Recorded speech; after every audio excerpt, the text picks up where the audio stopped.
before it was like the blank page was the holy grail. You can write as you wish, translate it to the best possible ability.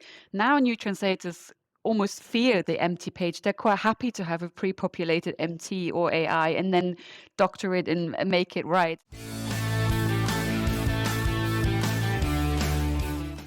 And welcome everyone to another episode of SlaterPod. Not just another episode, but our bicentennial episode, episode 200. Today on the podcast, we have Anya Jones. So Anya is the managing director of AJT, a B Corp certified language service provider. Hi, Anya, and thanks so much for joining today. Hello, so glad to be here. Thanks for having me. Episode 200. Let's make it count. So where does this podcast find you today? What country, what city?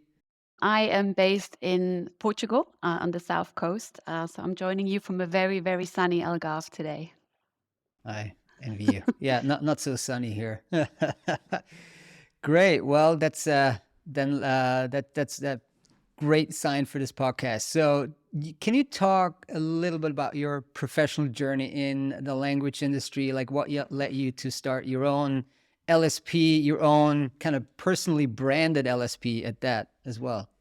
So I grew up in Germany and then I came to the UK in 2000 and I basically studied linguistics and French at Sussex Uni, and then afterwards probably like one of the typical LSP owners that I started out as a freelance translator, find my way in the industry, and I was translating from English to German, and then so that was in 2010, and then over the years the company has grown quite organically, and today we are a team of 15 in-house employees dotted across most of the UK and some of us a little bit further afield in Europe.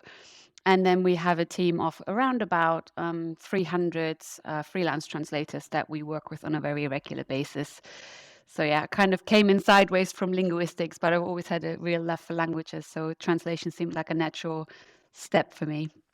What was your original kind of special field in English to German? Because that's my origin as well. I mean, I was always I was also an English German translator originally. So what was your specialty? So after I finished my uni course, I moved to Cornwall to surf, basically. Nice. And very, very first off, I just took in a job as an administrator because there weren't really any language jobs there. And then I had this bright idea that I would be like a tourism translator, and even got some postcards printed to send to hotels, and and it didn't really go very far at all. So then I registered on Pros, and then essentially, so I wanted to start out in tourism, but it's kind of very quickly developed into a very industry agnostic translation company. So we do a bit of all sorts, from supporting manufacturers to B2B tech, to skincare, all sorts of stuff. So quite broad in that sense. Originally, was it the classic origin story of an LSP where like you were taking on a lot of work personally as a freelancer, got kind of overloaded because you did so well, and then you started handing it to your friends and connections, and then kind of started to go corporate that way? Or I mean, it couldn't be more typical, to be fair. Yeah. So it was, I started out as a translator, and then, someone would ask, oh, could you do French as well? And then I was like, hello, Sarah. I heard you wanted to get into translation. Yeah. And so, it kind of went from being the translator to being the editor to being the project manager, and now the MD. So I mean, it's tragic really, but I haven't translated probably in about 10 years. So it's you get taken away from that, from what you actually started out doing as the company grows, and you have to look after everyone as well. which one did you find the most challenging transition? Like originally just, I mean, the PM, the finance, the incorporation, which part was particularly difficult? I think employing people, especially because we're based in a lovely seaside town called Newquay on the north coast of Cornwall. But people, we employ in-house translators.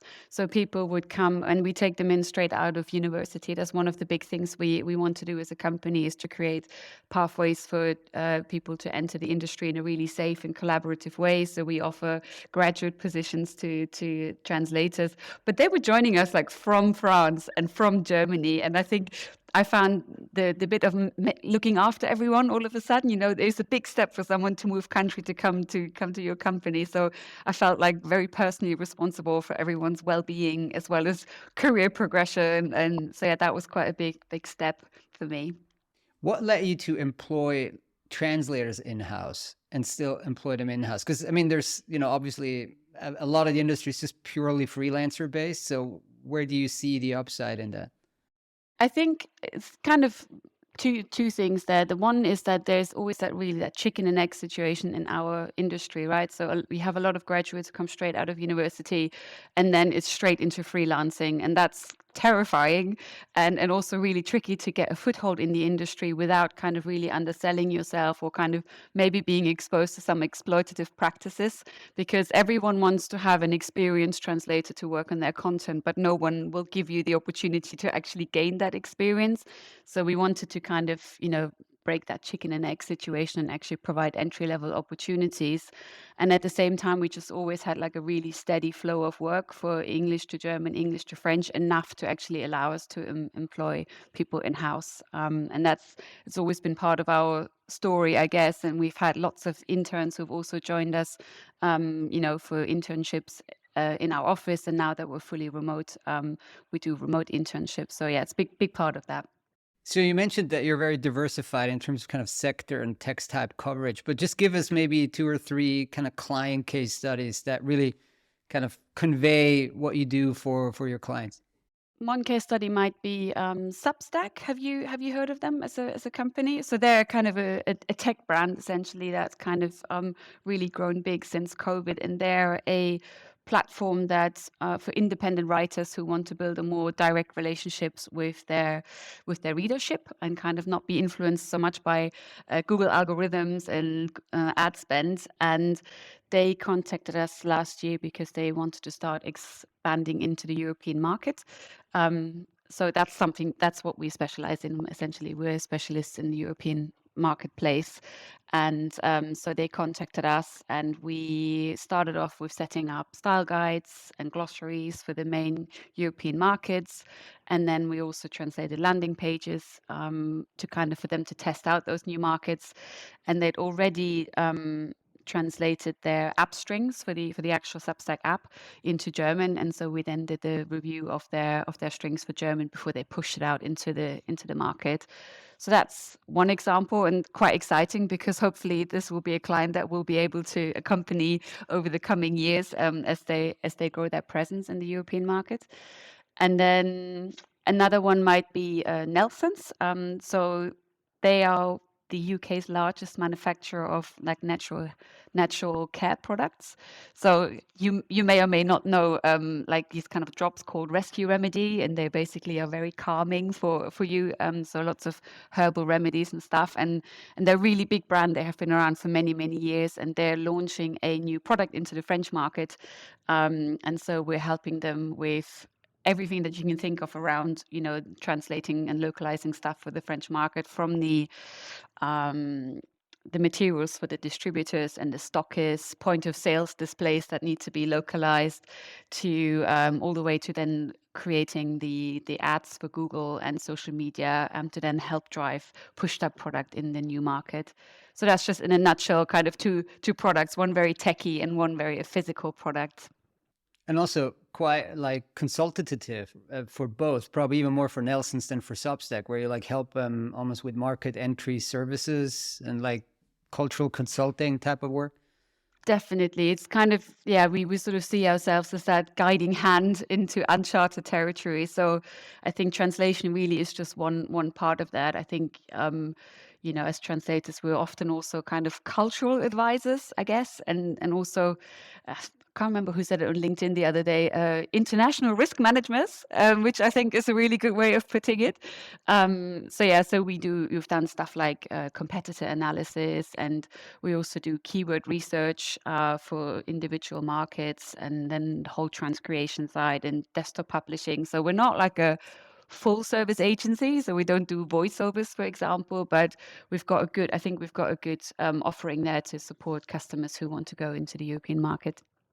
And you mentioned Substack's landing page. When I go to your own landing page, there's the so-called hero statement, and it says culturally nuanced translation services for purpose-driven businesses in the European market. And what I like about it is LSPs have this tendency, at least on their website, to want to offer everything to everyone because they're sometimes afraid that if they don't put the life sciences and the software localization sub-page there, that they're going to kind of limit themselves in terms of what business they generate leads from. But you quite specifically limit yourself to the European market, for example, and the culturally nuanced kind of gives a specific message as well. Tell me a bit more about the thought process there. And did you find that it took a bit of courage to limit yourself to that and kind of zoom in on that angle, or? I think it took courage to go all European from just German, to be fair. All right.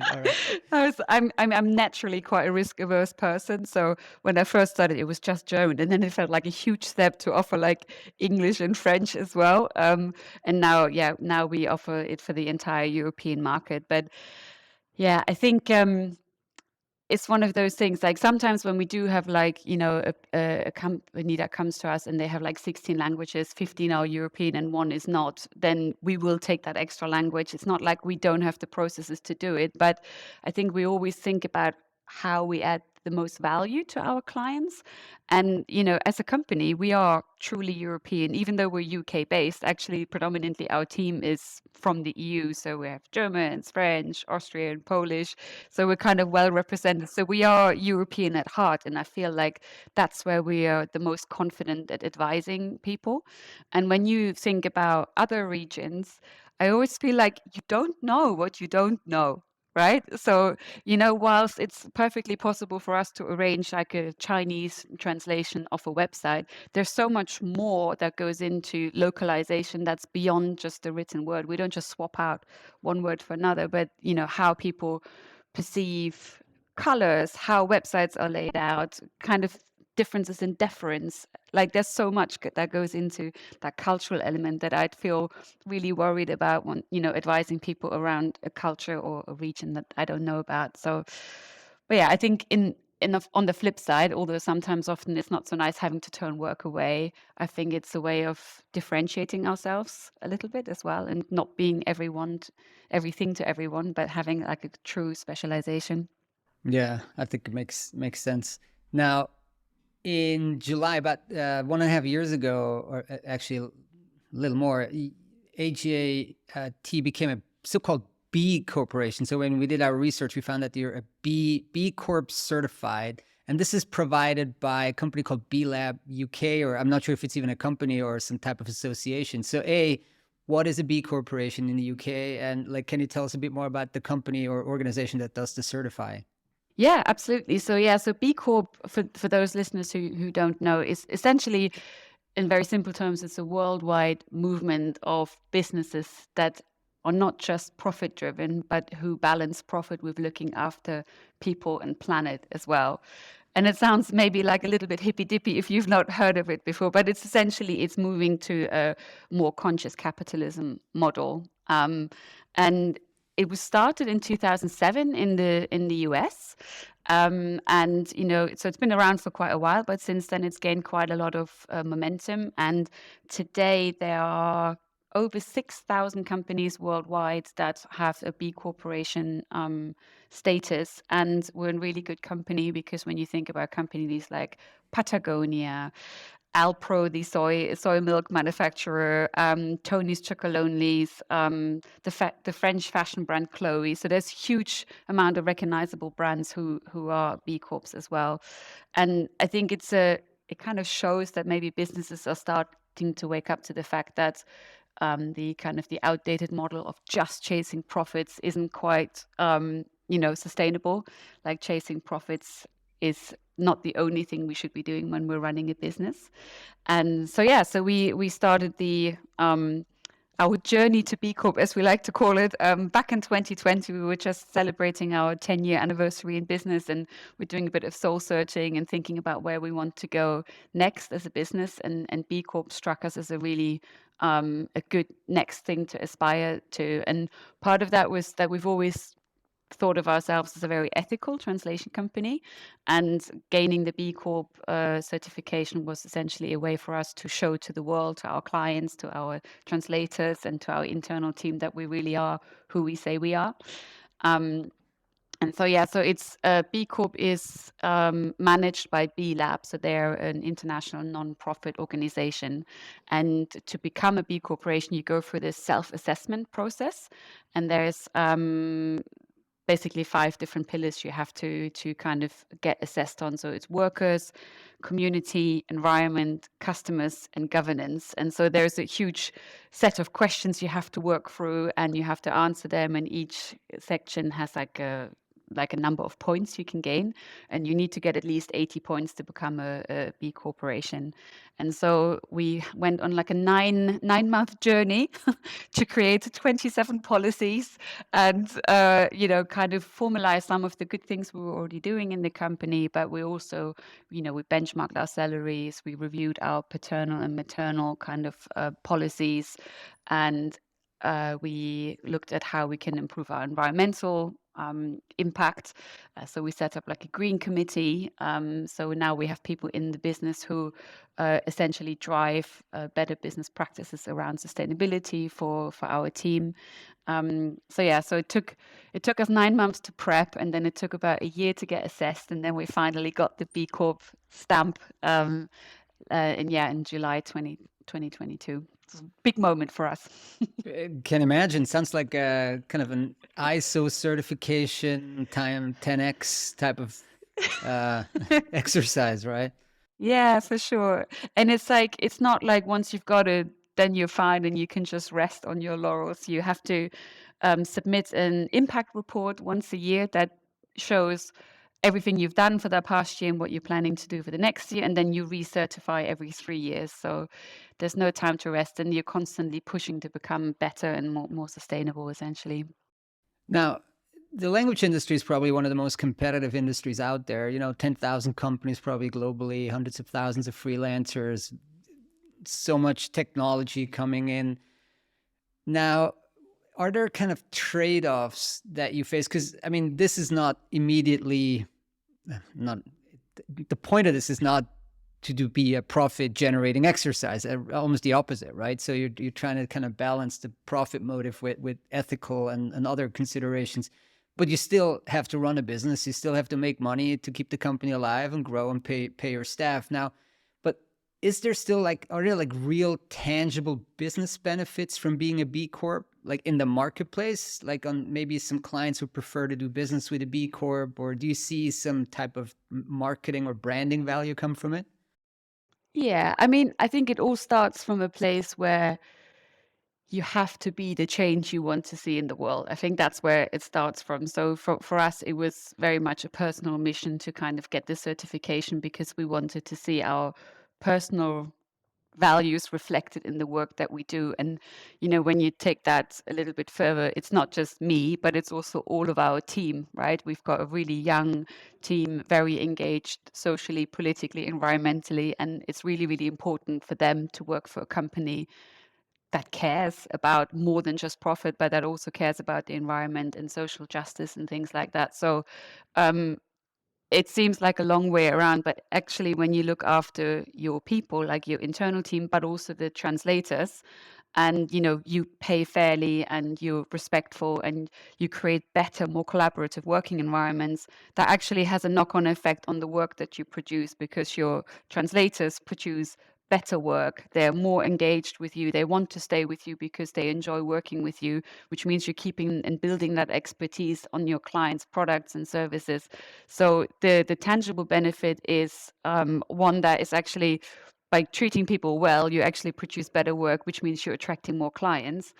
And then you're also attracting more value aligned clients. I think that's been a really, really positive thing for us. It's something that I was really hoping would happen, but you're never really sure if it actually is true, or whether it comes to, when it comes to choosing your translator, it's just you go for the cheapest option, like it's so often the case. But we have found that since gaining the B Corp certification, we've been able to really demonstrate, kind of our values, and then have been able to attract other value aligned clients, which aren't just buying on price, but who are also looking at their supply chain and saying, okay, we want everything to be ethical and everyone to be well looked after. And that's pretty cool. So it doesn't always help. Sure, there's still going to be some people who just go like, oh, I just want the cheapest provider at the fastest, pace, and that's it.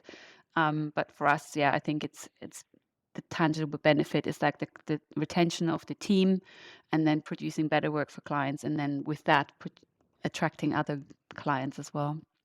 You mentioned supply chain from the client side, but also your supply chain. Let's talk about that very briefly. Like, have you seen a shift over the past couple of years in terms of availability of top rate translators? And you said that it might help you with them, paying very quickly and treating them fairly, etc. But just I want to get a feeling for kind of the state of the freelancer community out there that you're seeing. Has tech brought, I don't know, more availability, less availability? Have like some of the more experienced ones left, or what's your sense there? I think we're in a bit of a state of crisis at the moment. I'm not going to lie. I think, the feedback that we've had from our own translation community, and we have a very close-knit community, is that a lot of people are really worried. They've seen quite a huge drop in volume of work over the last year. It might not just be because of tech. It might also be the kind of, international kind of economic recession that's been driving that to some extent. But yeah, we've seen, a lot of people worried and looking at other industries and looking at reskilling, and it's not a pretty picture. And we, for ourselves as well, I mean, 2022 wasn't exactly a fantastic year. We got B Corp, but yeah, actually, a lot of client work went away during that year. So yeah, I think for us, being able to pay fairly, pay on time, be very transparent has definitely helped us retain the talent that we have got.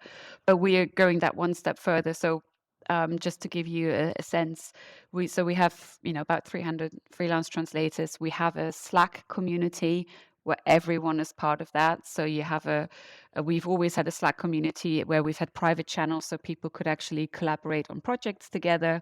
But now we also have set up open channels so people can talk to each other very openly, any freelancer with any other freelancer, which is kind of different to what most agencies do, where it's all very hush hush. No one wants to connect people together. And so we have channels where we have chit chat, we have peer support, we have events going on.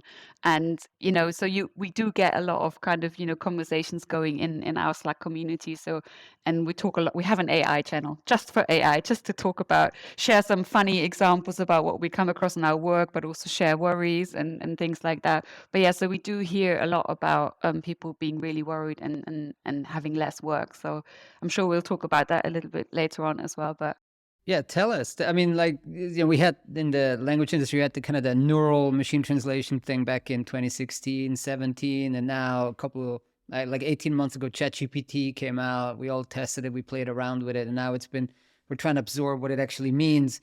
Like, what are you seeing from your, client side, like short-term, mid-term impact? Is it as big as the NMT, I don't know, evolution, revolution, or currently for you? it's a really good question. Before I delve into it, I just want to say, as a provider, I love tech, and I think also as a company we love tech, and I think we love it especially when it helps people get better at what they do. If it helps solve problems like diseases and climate crisis and social justice, so generally we're tech lovers. At the same time, I have a huge personal conflict when it comes to large language models. I think in the way that they have been developed, in the way that they've been deployed on society, it causes me huge headaches thinking about some of the ethical implications of how that data was collected, about copyright, intellectual property, but also the environmental footprint of large language models, right? So I think there's a huge conflict of interest for me at the moment, because on the one side, of course, I don't want our company to fall behind competitively. At the same time, I also feel like I need to be true to our values, our personal values, but also B Corp values, and not just kind of jumping on the bandwagon and go, woo, yeah, let's do this. But yeah, so I think there's definitely that conflict of interest for us. But I think what we've seen, because we also do support some MLVs, so some large translation companies that have their own CAT tool environments, and that's specifically where we've seen a huge shift of the traditional translation plus editing workflow moving to AI translation plus human editing. And so there's a huge chunk of work that has kind of disappeared from where there was two workflow steps. Now there's just the one. So, and I think we're going to see more of that. And that really, you know, we need to pose ourselves the questions like, what kind of future do we all want for each other? And we're not alone in this. Like the translation industry isn't unique in this respect. I think society at large is, going to undergo some pretty extreme changes with the advent of large language models. And so yeah, I think it's what do we want to see? What do we want to see as a future for us, our translators? I don't know. How do you feel about this? How do you feel about large language models and the developments?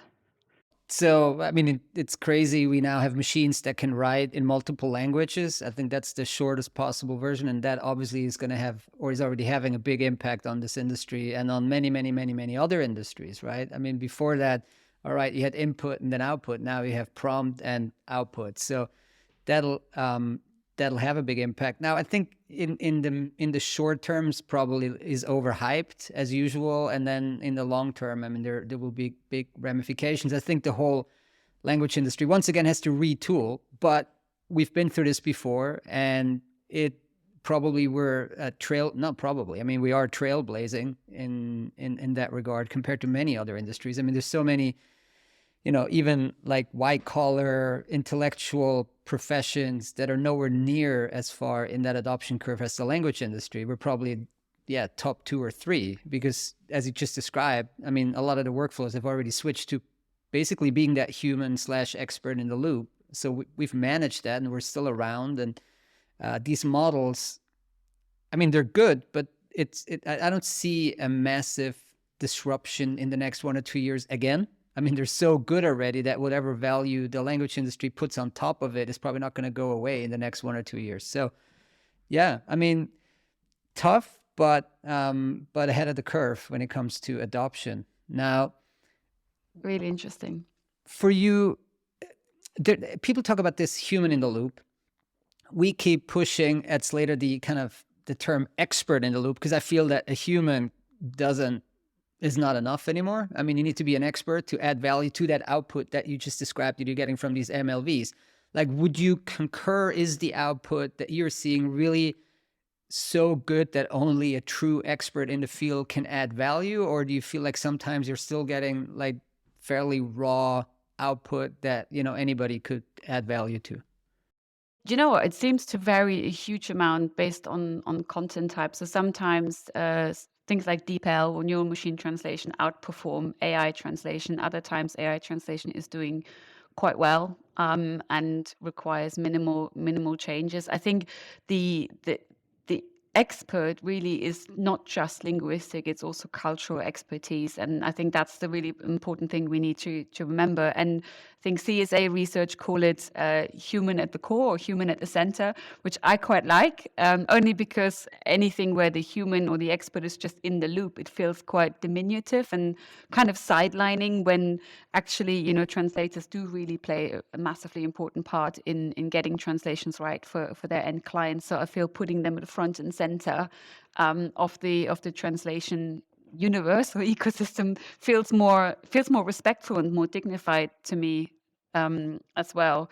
And I think it's quite funny because you see the sort of the rhetoric of some of the big tech players, and when they speak to their clients in their marketing communications, it almost feels like, oh, we barely even need the translators, oh, this is all so automated and so fantastic, ooh, just a light human touch. On the other side, vendor managers, oh, you're really important to us and we really need to, and I think there's a massive disconnect between, but as translators, we see that, we see both sides, we see you advertise there, and then we see you speak to us here. So I feel like there needs to be a bit of a, maybe a bit more mindful communication happening. But I also feel like this is an opportunity for us at the moment, maybe to change how we work together.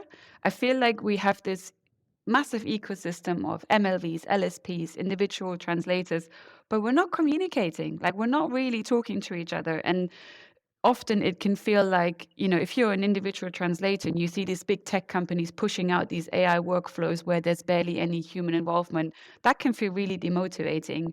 And we don't really want that brain drain for the translation industry. We do need to keep that expertise, the linguistic expertise, but the cultural expertise within our ecosystem. So if we have a shared understanding that translators are really, really important for our industry, then I feel like maybe we all need to come together and talk about what we envisage the future of translators to look like, and how can we create a future where translators feel valued, they feel engaged, and work is joyful, because no one wants to be just an AI janitor. Like, that's not sexy. That's not fun, right? But there's communication is where it starts for me, and I think, given that we're in the business of communication, maybe we can do a little better in that respect. It's a tough one. Also speaking to some universities, and they're struggling attracting students because, like a 20-year-old, well, do I go into translation, right? While, I mean, these apps have been around for 5 years and now we have AI, so they don't really see a great future. So there's also a bit of relabeling going on. I mean, RWS's CEO is saying it's language experts, no longer translators. So maybe just call it a different thing, but the essential skills remain the same. Yeah, I'm a little worried that we're losing maybe some of the really bright kind of next generation of language experts or translators that understand that have that kind of unique combo of cultural and subject matter expertise and this deep kind of passion for language, because you do need that passion for the perfect sentence and the retweaking and things like that, because the output of these systems now is, to me, when I check them for English into German, it's getting to the point where like it's kind of like a bad to medium translator I used to QA 15 years ago. And I got upset about, oh, can you just not stick to the source text that closely? It's like, can you just, come on, just rewrite it a little bit, then it becomes more natural. But you need to have a bit of you need to be a bit obsessed about the language to care about that. And like your average user is like, well, it reads okay, it doesn't have an obvious error, but so I'll just let it through. And then you see the English shine through the German, like you just see it there, right? Yeah, I love that so much. And do you know what I've seen is, over the years, is, obviously it's been going for 14 years, and the generation of translators that are coming through, it's changing. Like, whereas before it was like the blank page was the holy grail. You can write as you wish, translate it to the best possible ability. Now new translators almost fear the empty page. They're quite happy to have a pre-populated MT or AI and then doctor it and make it right. And what worries me about that is that actually the more traditional, translator, they had to construct that sentence in their head from scratch. Right. Whereas when you're already given something cognitively, you've gone down that path. So you're just correcting. Whereas, as you know, that sometimes you really need to actually, turn a sentence on its head, flip the arguments around to really make it idiomatic and compelling in another language. And I guess my personal fear is that everything on the internet is just going to end up a bit blah, just a bit like blah blah. All right, but especially when it comes to marketing, blah isn't going to cut it. Like, you need something much stronger and more compelling than that to sell your products and services. 100%. But then the question is, like, if 90% of the internet is become like blah and like really mediocre, and like you see whatever source kind of shine through that French, English, or Spanish, then shouldn't there be a crop of providers that say, wait a moment, like, you spend all this time, with the source and all, let us make it really impactful. And that's something that AI will struggle to do. And I bet even in 5 to 10 years, AI will struggle to do. So yeah, there's probably a business opportunity. Is it as large as the traditional, 2005 giant localization translation industry? Maybe not, right? But, or maybe if the pie gets so big that 10%, basically makes up for all the automation. But yeah, I know what you mean. It's like this, it's this, you need people with a passion for that, and that's hard to source. And I think I'm a little worried about the next generation, and if people just are satisfied with that mediocre thing, and just the language as a whole, it changes, right? 100%. What are the toughest text types for AI to get right, in your view? I think generally it's anything to do that's kind of transcreation. Anything that just needs a little bit more of that wordplay, that creativity injected in it. So in marketing text, I generally don't find AI very good. It's doable, but not fantastic, as we kind of just talked about. Also, things like subtitling. I think our translators keep feeding back just when they come across AI translated subtitles, it just doesn't work. Because partially because of the character restrictions, and sometimes you know how things have to be arranged on the screen. So yeah, character restrictions. Also for things like Google Ads and you know any kind of social media ads where you have to work to very tight limitations, that doesn't seem to do so well in that. And then more broadly speaking, anything that requires that real cultural sensitivity where you're not just translating, but you're also adapting for maybe different, you know, cultural values and deference and that sort of thing. Got it. Yeah. Yeah. Because for some of the standardized things, it's getting quite, I mean, it's been for 5-6 years. Regulation. So the European Union just, you know, I think not finalized, but I think they're on the road to finalizing their giant AI act, which, you know, I'm kind of on the fence if it's a good or bad thing to regulate. What do you think? Like, do we need that type of regulation? Maybe not super broadly on AI generally, but kind of on language AI more narrowly. Yes, yes, yes, yes. Absolutely. I do think we need regulation. Quick question for you. Have you seen um what's it called? The Social Dilemma. It was a Netflix documentary that came out in 2020, and it was all about how social media has negative impacts on society. Did you ever watch that? Probably not this one, but I mean, it was and is still a big theme. But no, I don't think I watched that one.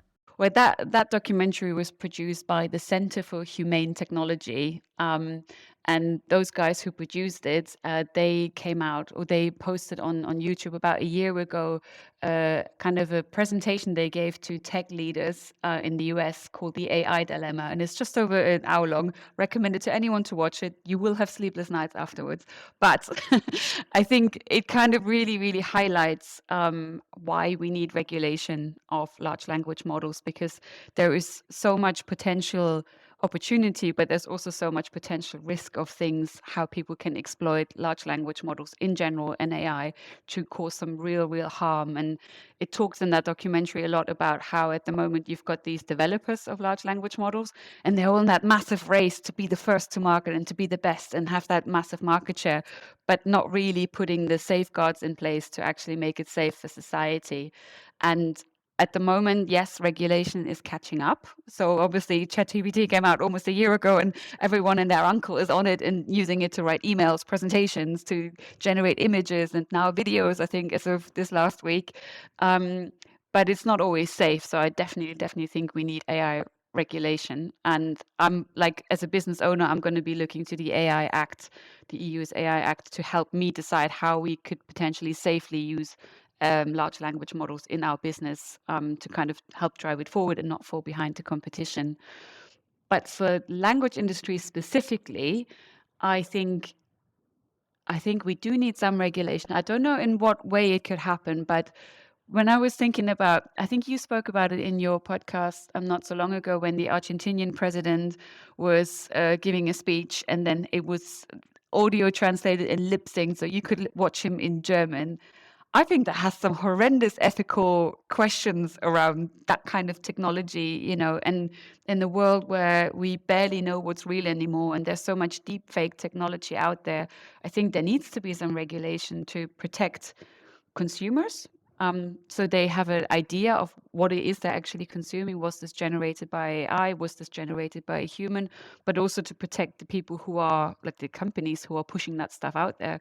Needs to be some sort of disclaimer to say, like, this was maybe translated by AI, you know, so there may be some errors in this, to kind of just to stop having libel courses or, you know, things like that. Yeah, I think there's also something around how do you protect someone's image. I was reading about the Australian Open wanting to use the same kind of technology to have these live interviews with their tennis players, and some of the tennis players are going like, "Well, hang on a minute, how can you be sure that what I'm saying is going to be right and going to represent me in the right light?" So yeah, I do think there is some regulation, whether it's self-regulation or coming from governments. Maybe that's to debate, but I think there needs to be some guidelines, some code of ethics or something to help us in this new era. Yeah, the Milei, again, the Argentinian president, that one was really weird. I mean, and the fact that the very few examples I've seen so far, actually the principals who were lip sync translated liked it and retweeted it. Maybe that's why it got amplified so much. But I mean, I wouldn't like that. I mean, especially in a language I had no idea about. Like if somebody did that into Japanese, I'm like, I don't know if that's what I said, really. And and then if this just becomes a mass kind of phenomenon, then yeah, people don't question it at all anymore. At least now it's like, oh my God, did you see it was live or it was translated into German. I watch it in his voice. But if it becomes a mass phenomenon, people will have a hard time distinguishing if that person really spoke Japanese or Spanish or German. I think that's a tricky one and a very language industry specific use case. So these tech companies should probably label it, right? And even think about like it now takes only 3 seconds to record your voice to then produce a synthetic voice, like your voice synthetically. Now think about you calling your bank, right? And getting through security with your voice, or someone calling their grandma asking for money in the grandson's voice. Like there's so much things that could go wrong, right? So you do need some regulation to make sure that tech is actually used for good and it's not going to like just destroy our society completely. I wonder how that would work because, like, for example, personally for me, I did 200 episodes, but every single one was in English. So if that thing did a voice profile of the English voice and then did it in German, produced text in German, if it sounded anything like me in German, that would be interesting. Same One thing, way to right? find out, Florian. Well, there's more than 3 minutes on the internet now. All right. So, well, ethics plays a role in all this, and you guys won the 2023 ATC Ethical Business Award. Tell me more about that. What gets a company recognized other than the B Corp? Yeah, I mean the B Corp I think played a big part in it, but I think yeah, I'm really really happy and proud that the UK Association of Translation Companies put on this ethical business summit last year for the very first time. They partnered up with the EU ATC, so the European Association of Translation Companies, and for the very first time actually put ethics and sustainability on the map. I think in the translation industry, I certainly hadn't heard anywhere before someone really talking about this topic. So it was a really fantastic event, and it basically as part of that they have their annual language industry awards, and because it was an ethical business summit, they then also gave an ethical business awards. And yeah, it was a lot around obviously our B Corp journey, but also kind of our commitment to fair pay, transparent communication, bringing together our community, and provide opportunities for new translators entering the industry. I think there is something really, really important that I think maybe we're missing at the moment in the industry, and that is to give translators a voice. And I think, by bringing just a simple act of us bringing together our translators in a Slack community and giving them the opportunity to talk to each other, to raise concerns, and talk and championing them through there, I think that yeah probably played a part in it. So one really lovely thing that we started doing last year, which I'm personally quite proud of, is we're running like a lunch and learn session once a month, and that is where we want to actually raise the profile of our freelance translators so they can come and basically give a talk to the community about a topic of their choice, something that hopefully broadly relates to language, culture, translation, and it's a great way for them to practice public speaking. It's about getting their expertise out there and raising their own profile as professional experts. So we've had, just last week, we had one on SEO translation, and one before we had something completely different around public speaking, but just really, really a nice way to bring translators together. I think it's a great way to I think also be ethical. The closer you are to the translators or your workers or your supply chain, I think the more ethical choices you're bound to make. Sounds great. What's in store for 2024, 2025 for you? Any big initiatives, projects, plans? Well, hopefully, just continuing on that journey to work with more value-aligned businesses, as we kind of head into this year. We've got some sustainable fashion brands in the pipeline where we're going to hopefully translate their website into German. We've just had a call with a company that has a really cool tech where they're leveraging AI to serve hyper personalized Google ads to people that kind of get generated on the fly. And now they've got that tech in English. They want to take that into other languages. So there'll be a lot of linguistic support there to make sure that the strings are constructed in a way that makes sense in each language. So there's a few projects like that in the pipeline that I'm very excited about. Great. Well, thanks so much for taking the time joining us on episode 200 today, Anja. It was a pleasure having you on. I feel very honored. Thank you, Florian.